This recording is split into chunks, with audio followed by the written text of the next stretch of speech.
One thing that is really important when we're thinking about autism is that, first of all, it's beautiful. It's got its own great strengths and limitations and weaknesses, just like all other brains do.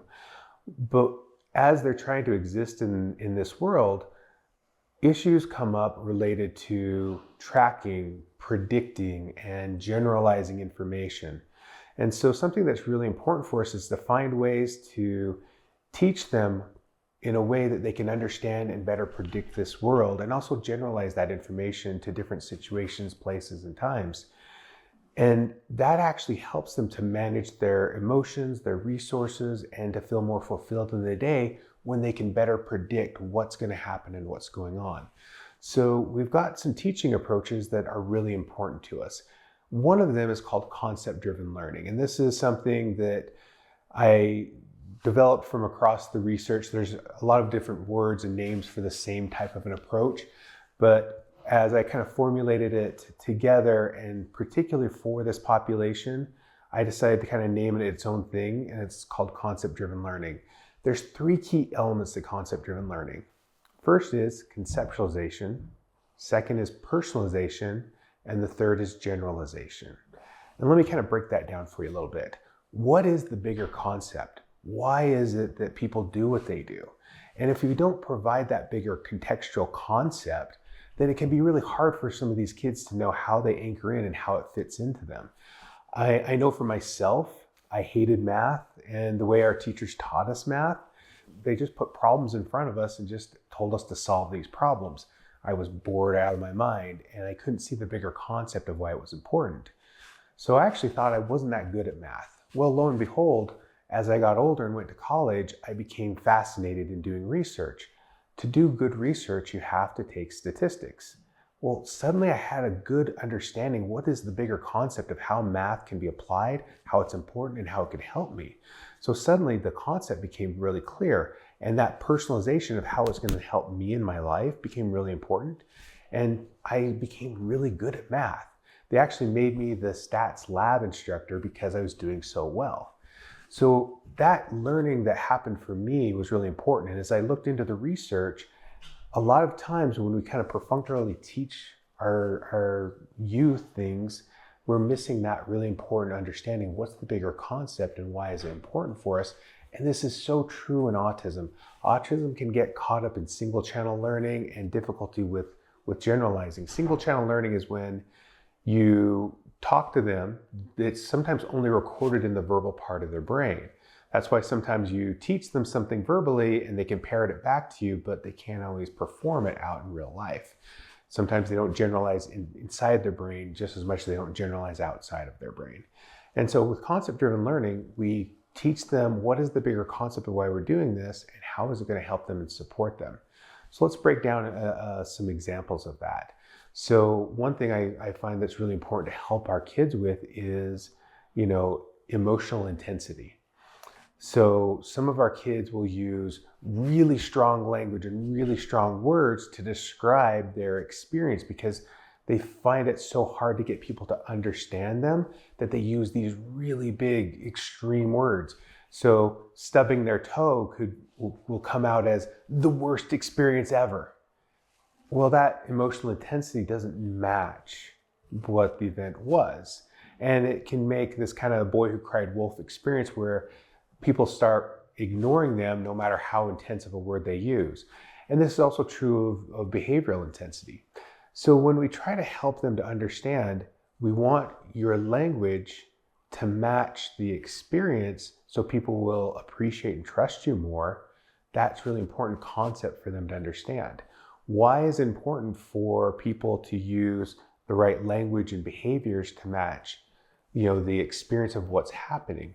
Well, what that does is that allows better communication and better chance for your needs to get met. So that's the concept in the personalization. These kids want to have their needs met, and they want people to understand them and to take that dialogue in. So the bigger concept with emotional intensity is that when your actions match the event and there's a correlation between the two, then people are going to appreciate what you say and take your words more seriously and not actually be turned off and be driven away from you.